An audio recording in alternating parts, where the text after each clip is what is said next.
ನೀವು ಯಾವುದೇ ಶರಣರ ಹೆಸರನ್ನು ತೆಗೆದುಕೊಳ್ಳ್ರಿ, ಆ ಎಲ್ಲ ಶರಣರ ಹೆಸರುಗಳು ಹಿಂದೂ ಹೆಸರುಗಳೇ ಆಗಿವೆ.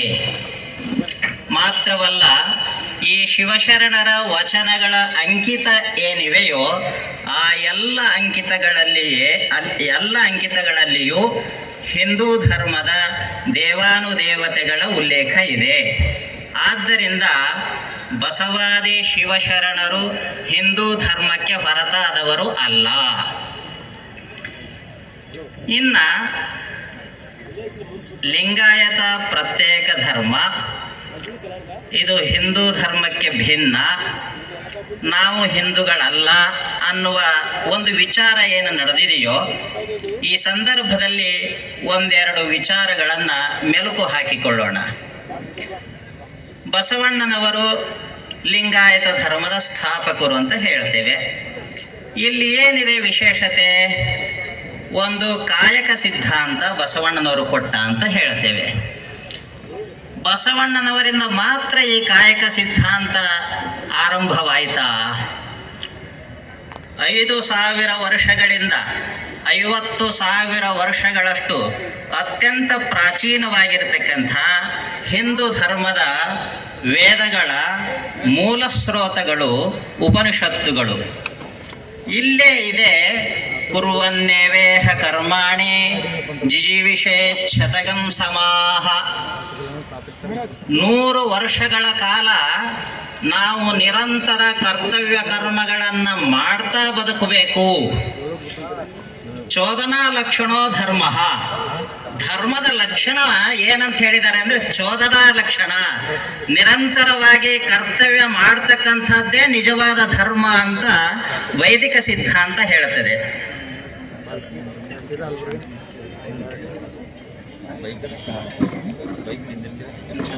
ವೈದಿಕ ಸಿದ್ಧಾಂತದಲ್ಲಿ ಇದೆ. ಇನ್ನು ದಾಸೋಹ ಸಿದ್ಧಾಂತ ಬಸವಣ್ಣ ಕೊಟ್ಟ ಅಂತ ಹೇಳ್ತೇವೆ. ವೈದಿಕದಲ್ಲಿ ಏನು ಹೇಳಿದೆ? ಅನ್ನಂ ಬ್ರಹ್ಮೇತಿ ವ್ಯಜಾನಾತ್. ಅನ್ನವು ಬ್ರಹ್ಮ ಪರಮಾತ್ಮ ಅಂತ ತಿಳಿದುಕೊಳ್ಬೇಕು. ಅನ್ನಂ ನ ನಿಂದ್ಯಾತ್. ಅನ್ನವನ್ನು ಯಾವ ಕಾಲಕ್ಕೂ ನಿಂದಿಸಬಾರದು. ತಸ್ಮಾತ್ ಯಥಾ ಕಥಂಚನ ಬಹುವನ್ನಂ ಕುರ್ಯಾತ್. ಆದ್ದರಿಂದ ಹೇಗಾದರೂ ಮಾಡಿ ಹೆಚ್ಚಿಗೆ ಅನ್ನವನ್ನು ಮಾಡಬೇಕು. ಅಂದರೆ ನಮಗೆ ಅಗತ್ಯ ಇರೋಕ್ಕಿಂತ ಹೆಚ್ಚಿಗೆ ಅನ್ನ ಮಾಡ್ಕೊಳ್ಬೇಕು. ಯಾಕೆ? ನಮಗೆ ತಿನ್ಲಿಕ್ಕಲ್ಲ, ದಾಸೋಹ ಮಾಡಲಿಕ್ಕೆ. ಆದ್ದರಿಂದ ದಾಸೋಹ ಸಿದ್ಧಾಂತವು ಹೊಸದೇನೂ ಅಲ್ಲ. ಇನ್ನು ದೇವಾಲಯ ಸಂಸ್ಕೃತಿ, ಕೆಲವರು ಹೇಳಿಕೆ ಕೊಡ್ತಾ ಇದ್ದಾರೆ, ಲಿಂಗಾಯತರಾಗೋದಂದ್ರೇನ್ರಿ ಗುಡಿ ಗುಂಡಾರಗಳಿಗೆ ಹೋಗೋದನ್ನು ಬಿಡೋದು ಅಂತ. ಅದಕ್ಕೆ ವಚನವನ್ನು ಏನು ಸಮರ್ಥನೆ ಮಾಡ್ತಾರೆ? ಉಳ್ಳವರು ಶಿವಾಲಯ ಮಾಡುವರಯ್ಯ, ನಾನೇನು ಮಾಡಲಿ ಬಡವನಯ್ಯ. ಎನ್ನ ದೇಹವೇ ದೇಗುಲ, ಶಿರವೇ ಕಾಲೇ ಕಂಬ, ಶಿರವೇ ಹೊನ್ನ ಕಲಶವಯ್ಯ. ಆದ್ದರಿಂದ ನಾವು ದೇವಸ್ಥಾನಗಳಿಗೆ ಹೋಗುವ ಅವಶ್ಯಕತೆ ಇಲ್ಲ. ಈ ಮಾತಿನ ಅರ್ಥ ವೇದದಲ್ಲೂ ಇದೆ. ನೋಡಿ, ಮೈತ್ರೇಯಿ ಉಪನಿಷತ್ ಅಂತ ಒಂದು ಉಪನಿಷತ್ತಿದೆ. ಈ ಉಪನಿಷತ್ತಿನಲ್ಲಿ ಒಂದು ಮಾತಿದೆ, ಜೀವೋ ದೇವ ಸನಾತನಃ. ಜೀವನೇ ಸನಾತನವಾದಂಥ ದೇವರು ಪರಮಾತ್ಮ, ಜೀವವೇ ಪರಮಾತ್ಮ. ತ್ಯಜೇದ್ ಅಜ್ಞಾನ ನಿರ್ಮಾಲ್ಯಂ. ನಾನು ಪರಮಾತ್ಮ ಅಲ್ಲ ಅಂತ ಏನೇನೋ ಭ್ರಾಂತಿ ಮಾಡಿಕೊಂಡಿದ್ದೇವಲ್ಲ ಅಜ್ಞಾನದಿಂದಾಗಿ, ಇದನ್ನು ಕಿತ್ತಿ ಹಾಕಿಬಿಡಿ. ಸೋಹಂ ಭಾವೇನ ಪೂಜೆಯೇ. ನಾವು ಆ ಪರಮಾತ್ಮನೇ ನಾನು ಇದ್ದೇನೆ ಅಂತ ಪೂಜೆ ಮಾಡಿಕೊಳ್ಬೇಕು. ಇಷ್ಟಲಿಂಗ ಪೂಜೆ ಮಾಡ್ಕೊಳ್ತೇವಲ್ಲ, ಏನಂತ ಪೂಜೆ ಮಾಡ್ಕೊಳ್ತೇವೆ? ಕೈಯಲ್ಲಿರ್ತಕ್ಕಂಥ ಇಷ್ಟಲಿಂಗವೇ ಪರಮಾತ್ಮ ಅಂತ ಮಾಡ್ಕೊಳ್ತೇವೆಯೋ, ಅಥವಾ ಗೋಲಾಕಾರವಾಗಿರುವ ಶೂನ್ಯ ರೂಪದಲ್ಲಿರುವ ಬಯಲು ಎಂಬ ಲಿಂಗದ ಬಯಲು ಸ್ವರೂಪವೇ ನಾನು ಆಗಿದ್ದೇನೆ ಅಂತ ಪೂಜೆ ಮಾಡ್ಕೊಳ್ತೇವೆಯೋ? ಪರಿಪೂರ್ಣ ಬಯಲು ಸ್ವರೂಪ ಪರಮಾತ್ಮ ನಾನು ಅಂತ ತಿಳ್ಕೊಳ್ತಕ್ಕಂಥದ್ದೇ ಲಿಂಗ ಪೂಜೆಯ ಹೊರತು ಈ ಇಷ್ಟಲಿಂಗಕ್ಕೆ ವಿಭೂತಿಯೋ ಬಿಲ್ಪತ್ರೆಯೋ ಹೂವನ್ನು ಏರಿಸಿ ಪೂಜೆ ಮಾಡುವುದೇ ಅಂತಿಮ ಪೂಜೆಯಲ್ಲ. ಇದು ಆರಂಭದ ಪೂಜೆ. ಆ ಪರಮಾತ್ಮನೇ ನಾನೆಂದು ತಿಳಿದುಕೊಂಡು ಅನುಸಂಧಾನ ಮಾಡುವುದೇ ಅಂತಿಮ ಪೂಜೆ, ಸಿದ್ಧಾಂತದ ಪೂಜೆ. ಇದನ್ನ ವೇದದಲ್ಲೂ ಹೇಳಿದಾರಲ್ಲ, ಉಪನಿಷತ್ತುಗಳಲ್ಲಿ ಹೇಳಿದಾರಲ್ಲ. ಬಸವಣ್ಣನಿಂದಲೇ ಇದು ಶುರುವಾಯಿತು ಅಂತ ನಾವು ಭ್ರಾಂತಿಗೊಳಗಾಗಬೇಕಾ? ಇಲ್ಲ. ಹಾಗಾದ್ರೆ ಬಸವಣ್ಣನ ಲಿಂಗಾಯತ ಧರ್ಮಕ್ಕೂ ವೈದಿಕ ಧರ್ಮಕ್ಕೂ ಏನು ವಿಶೇಷತೆ? ಬಸವಣ್ಣ ಜನಸಾಮಾನ್ಯರ ಆಡು ಭಾಷೆಯಲ್ಲಿ ಜನರೆಲ್ಲರಿಗೂ ಕೂಡ ಅರ್ಥವಾಗಲಿ ಎಂಬ ಏಕೈಕ ಉದ್ದೇಶದಿಂದ ಕನ್ನಡ ಭಾಷೆಯನ್ನು ಆಶ್ರಯಿಸಿ ವಚನಗಳ ರೂಪದಲ್ಲಿ ಈ ಸಿದ್ಧಾಂತವನ್ನು ಸಂಶೋಧಿಸಿ ಪರಿಷ್ಕರಿಸಿಕೊಟ್ಟ. ಆದ್ದರಿಂದಲೇ ಬಸವಣ್ಣ ಕ್ರಾಂತಿಕಾರಿ, ವಿಶಿಷ್ಟ ಗುರು, ವಿಶ್ವಗುರು, ಜಗದ್ಗುರು ಅಂತ ನಾವು ಕರಿತೇವೆ. ಇನ್ನ ನಿರಾಕಾರೋಪಾಸನೆ, ಇಷ್ಟಲಿಂಗ ಪೂಜೆಯಿಂದ ನಿರಾಕಾರದ ಉಪಾಸನೆ ಮಾಡ್ತೇವೆ. ಇದು ಲಿಂಗಾಯತ ಧರ್ಮದ ಸಾರ. ಹಿಂದೂ ಧರ್ಮದಲ್ಲಿ ಮುಕ್ಕೋಟಿ ದೇವತೆಗಳನ್ನ ಪೂಜೆ ಮಾಡ್ತೇವೆ, ಇದು ವಿರುದ್ಧ, ನಮಗೆ ಸರಿ ಹೊಂದೋದಿಲ್ಲ ಅಂತ ಹೇಳ್ತೇವೆ. ನೋಡಿ, ಹಿಂದೂ ಧರ್ಮ ಅಂದ್ರೆ ನಾವು ಸಾಮಾನ್ಯವಾಗಿ ಏನು ಅಂತ ತಿಳ್ಕೊಳ್ತೇವೆ ಅಂದ್ರೆ ಈ ಹೊರಗಿನ ಆಚಾರಗಳು ಮಾತ್ರ ಧರ್ಮ ಅಂತ ತಿಳ್ಕೊಳ್ತೇವೆ. ಹಾಲು ಅಂದ್ರೆ ಈ ಹಾಲನ್ನ ಹೀಗೆ 2 ಲೋಟದಲ್ಲಿ ಇಟ್ಟು ಹಿಂದೆ ಮುಂದೆ ಮಾಡಿದಾಗ ಅಲ್ಲಾಡಿದಾಗ ನೊರೆ ಬರುತ್ತಲ್ಲ, ಆ ನೊರೆನೂ ಹಾಲು. ಆದ್ರೆ ಅದು ಮಾತ್ರ ಹಾಲಲ್ಲ, ಕೆಳಗಡೆಗಿದೆ ನೋಡಿ ಹಾಲು, ಗಟ್ಟಿಯಾದಂತಹ ನಿಜವಾದ ಹಾಲು, ಅದು ಹಾಲು. ಹಾಗೆ ಈ ಧರ್ಮಾಚರಣೆಗಳು ಹಿಂದೂ ಧರ್ಮದ ಒಂದು ಭಾಗವೇ ಹೊರತು ಅದು ನಿಜವಾದ ಧರ್ಮ ಅಲ್ಲ. ವೇದದ ಉಪನಿಷತ್ತುಗಳಿವೆ ಅಲ್ಲ, ಅವು ನಿಜವಾದ ಧರ್ಮ. ಆ ವೇದೋಪನಿಷತ್ತುಗಳಲ್ಲಿ ಏನು ಹೇಳ್ತವೆ?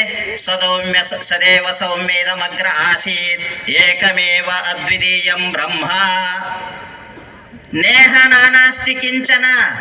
ಈ ಪರಮಾತ್ಮ ರೂಪ ಜಗತ್ತಿನಲ್ಲಿ ನಾನಾ ಅನ್ನೋದು ಏನೂ ಇಲ್ಲ. ಮಾಯಾ ಮಾತ್ರಮಿದಂ ದ್ವೈತಂ ಅದ್ವೈತಂ ಪರಮಾರ್ಥತಃ. ಇದೆಲ್ಲ ಮಾಯಾ ಮಾತ್ರ, ನಾಮರೂಪಗಳು ಮಾಯಾ, ಇದು ಸುಳ್ಳು. ಒಂದೇ ಒಂದು ಪರಮಾತ್ಮ ತತ್ವವೇ ನಿಜ. ನೋಡಿ, ನಿರಾಕಾರ ಉಪಾಸನೆಯನ್ನು ಕೂಡ ನಮ್ಮ ಹಿಂದೂ ಧರ್ಮದಲ್ಲಿ ಹೇಳಿದೆ. ಹಿಂದೂ ಧರ್ಮದ ವೈಶಿಷ್ಟ್ಯ ಸಾಕಾರ ನಿರಾಕಾರ. ಲಿಂಗಾಯತ ಧರ್ಮದಲ್ಲಿ ಇದು ಎರಡನ್ನು ಹೇಳಿಲ್ಲ ಅನ್ಕೊಳ್ಬೇಡಿ. ಅಲ್ಲಮ ಪ್ರಭು ವಚನದಲ್ಲಿ ಏನು ಹೇಳ್ತಾರೆ? ಲೀಲೆಯಾದಡೆ ಉಮಾಪತಿ, ಲೀಲೆ ಉಡುಗಲು ಸ್ವಯಂಭೂಹು. ಸಾಕಾರ ಪ್ರಪಂಚ, ಸಾಕಾರವು ನಿರಾಕಾರಕ್ಕೆ ಸೋಪಾನ. ಆದ್ದರಿಂದ ಅವರವರ ಭಕುತಿಗೆ ಅವರವರು ಏನೇನು ಅನುಷ್ಠಾನ ಮಾಡ್ತಾರೆಯೋ ಅದು ಅಪರಾಧ ಅಂತ ಅನ್ಸೋದಿಲ್ಲ. ಇದನ್ನು ನಾವು ಮನಸ್ಸಿನಲ್ಲಿ ಇಟ್ಕೊಳ್ಬೇಕು. ಮತ್ತೆ ಹೀಗಾದ ಬಳಿಕ ದ್ವೇಷ ಯಾಕೆ? ನೋಡಿ, ನಾವು ಬಹಳ ದ್ವೇಷ ಮಾಡ್ತೇವೆ. ಯಾಕೆ ದ್ವೇಷ ಮಾಡ್ತೇವೆ? ವೇದವನ್ನು ಪರೆಯ ಕಟ್ಟುವೆ ಅಂತ ಹೇಳಿದ್ರಲ್ಲ, ಇಲ್ಲಿ ವರ್ಣಾಶ್ರಮ ಪದ್ಧತಿ ತಾರತಮ್ಯ ಭಾವ ಜಾಸ್ತಿ ಇದೆ. ಹುಟ್ಟಿನಿಂದ ಜಾತಿ ಅಳದು ಉನ್ನತ ಜಾತಿಯವನು ಅಧಮ ಜಾತಿಯವನು ಅನ್ನುವ ಭೇದ ಇರುವುದರಿಂದ ದ್ವೇಷ. ಹೌದಾ? ನಮ್ಮಲ್ಲಿಲ್ವಾ? ಈಗ ನಮ್ಮ ಪೂಜ್ಯ ಸ್ವಾಮೀಜಿ ಅವರಿಗೆ ಬೈಗುಳ ಶುರು ಮಾಡ್ತಾ ಇದ್ದೀರಿ, ರೆಡ್ಡಿ ಅಂತ. ಅಂದ್ರೆ ನಿಮ್ಮ ತಾತ್ಪರ್ಯ ಸ್ವಾಮೀಜಿಯವರು ಜಾತಿಯ ಲಿಂಗಾಯತರಲ್ಲ, ಬಸವಣ್ಣವರು ಜಾತಿಗೆ ಲಿಂಗಾಯತರು ಅಂತ ಹೇಳಿದ್ರ? 10 ಹಲವು ಜಾತಿಗರಿಗೆ ಇಷ್ಟಲಿಂಗ ದೀಕ್ಷೆಯನ್ನು ಕೊಟ್ಟು ಎಲ್ಲರೂ ಲಿಂಗಾಯತರು ಅಂತ ಸಾರಿದ್ರು, ಅಥವಾ ಲಿಂಗಾಯತರು ನಿರ್ದಿಷ್ಟ ಜಾತಿಗೆ ಸಂಬಂಧಪಟ್ಟವರು ಅಂತ ಹೇಳಿದ್ರು? ಇದು ನಮ್ಮ ತಪ್ಪು ತಾನೆ. ಇದೇ ರೀತಿ ವೈದಿಕ ಧರ್ಮದಲ್ಲಿ, ಹಿಂದೂ ಧರ್ಮದಲ್ಲೂ ಕೂಡ ದೋಷಾಚರಣೆಗಳು ಜಾರಿಗೆ ಬಂದಿವೆ. ಮೂಲತಃ ಗುಣಕರ್ಮಗಳ ಆಧಾರದ ಮೇಲೆ ಜಾತಿ ಉಗಮ, ಆಮೇಲೆ ನಮ್ಮ ಕೈಯಲ್ಲಿ ಸಿಕ್ಕು ಅವು ರೂಪಾಂತರವನ್ನು ಪಡೆದಿವೆ.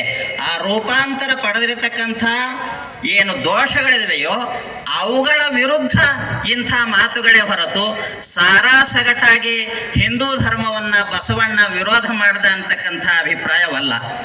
ಇನ್ನ ಹಿಂದೂ ಧರ್ಮದ ಬಗ್ಗೆ ಆಕ್ಷೇಪ ಒಂದು ನಿಮಿಷದಲ್ಲಿ ಮುಗಿಸ್ತೀನಿ. ಹಿಂದೂ ಧರ್ಮವೇ ಇಲ್ಲ ಅಲ್ಲರಿ, 5,000ದಿಂದ 50,000 ವರ್ಷಗಳ ಪ್ರಾಚೀನ ಇತಿಹಾಸ ಇದೆ. ವೇದಗಳಿವೆ, ಪುರಾಣಗಳು, ಆಗಮಗಳು, ಗೃಹ್ಯಸೂತ್ರಗಳು, ಶುಲ್ಬಸೂತ್ರಗಳು, ಧರ್ಮಶಾಸ್ತ್ರ, ಷಡ್ದರ್ಶನಗಳು, ನಾನಾ ಶಾಸ್ತ್ರಗಳು. ದೇಶದಲ್ಲಿ ಎಂಥಿಂಥ ದೇವಸ್ಥಾನಗಳು, ವಿದೇಶದಲ್ಲೂ ಕೂಡ ದೇವಸ್ಥಾನಗಳು, ಅನೇಕ ಮತಪಂಥದ ಸಹಸ್ರ ಸಂಖ್ಯೆಯ ಗುರುಗಳು, ಪರಂಪರೆಯನ್ನು ಆಚರಣೆ ಮಾಡ್ತಕ್ಕಂಥ ನಾವೆಲ್ಲ ಇರಬೇಕಾದ್ರೆ ಹಿಂದೂ ಧರ್ಮವೇ ಇಲ್ಲ ಅನ್ನೋದು ಎಷ್ಟರ ಮಟ್ಟಿಗೆ ಸರಿ? ನಾ ಸತ್ತಿದೇನೋ ಬದುಕಿದೇನೋ ಹೆಂಗೆ ಹೇಳೋದು? 1000 ಜನ ಹೇಳೋದ್ರಿಂದ ನಾನು ಬದುಕ್ತೀನ? ಅಥವಾ 1000 ಜನ ಸತ್ತಿ ಅಂತಂದ್ರೆ ಸತ್ತಂಗೆ ನನ್ನ ಜೀವಂತಿಕೆಯೇ ನಾನು ಇದ್ದೇನೆ ಅನ್ನೋದಕ್ಕೆ ಸಾಕ್ಷಿ ಆಗ್ತದೆ. ಹಾಗೆ ಹಿಂದೂ ಧರ್ಮದ ರಾಷ್ಟ್ರವ್ಯಾಪಿ ಪ್ರಪಂಚವ್ಯಾಪಿ ಅಸ್ತಿತ್ವ ಇದೆಯಲ್ಲ, ಅದನ್ನು ಯಾರು ಹೇಳಿದ್ರೆ ಅದನ್ನು ಅಲ್ಲಗಡಿಲಿಕ್ಕೆ ಸಾಧ್ಯ ಇಲ್ಲ. ಇನ್ನ ಹೈಕೋರ್ಟ್, ಸುಪ್ರೀಂ ಕೋರ್ಟ್ ಹೇಳಿದೆ ಅಂತಾರೆ. ಸುಪ್ರೀಂ ಕೋರ್ಟ್ ಹಿಂದೂ ಧರ್ಮದ ಜಡ್ಜ್ಮೆಂಟ್ ಕೊಟ್ಟಿಲ್ಲ. ಬೇರೆ ಬೇರೆ ಪ್ರಕರಣಗಳಲ್ಲಿ ವಿಮರ್ಶೆ ಮಾಡುವಾಗ ಸಾಂದರ್ಭಿಕವಾಗಿ ಏನು ಹೇಳಿದೆ ಅಂದ್ರೆ, ಹಿಂದೂ ಧರ್ಮ ಅನ್ನುವುದಕ್ಕಿಂತ ಸನಾತನ ಧರ್ಮ ಅನ್ನೋ ಶಬ್ದ ಹೆಚ್ಚು ಉಚಿತ ಆಗ್ತದೆ ಅಂತ ಹೇಳಿದೆ. ಹಿಂದೂ ಧರ್ಮ ಅನ್ನೋದೊಂದು ಜೀವನ ವಿಧಾನ, ಅದು ಧರ್ಮ ಅಲ್ಲ ಅಂತ ಕುಯುಕ್ತಿಯಿಂದ ಮಾತಾಡ್ತಾರೆ. ಧರ್ಮ ಅಂದ್ರೆ ಜೀವನಕ್ಕೆ ಸಂಬಂಧಪಡ್ತದ ಇಲ್ವೋ? ಜೀವನಕ್ಕೆ ಸಂಬಂಧ ಪಡದೇ ಇದ್ರೆ ಅದು ಧರ್ಮವೇ ಅಲ್ಲ. ಎಲ್ಲಾ ಧರ್ಮವೂ ಜೀವನ ವಿಧಾನವೇ, ಕೇವಲ ಹಿಂದೂ ಧರ್ಮ ಅಲ್ಲ. ಎಲ್ಲಾ ಧರ್ಮವೂ ಜೀವನ ವಿಧಾನವೇ ಆಗಿದೆ.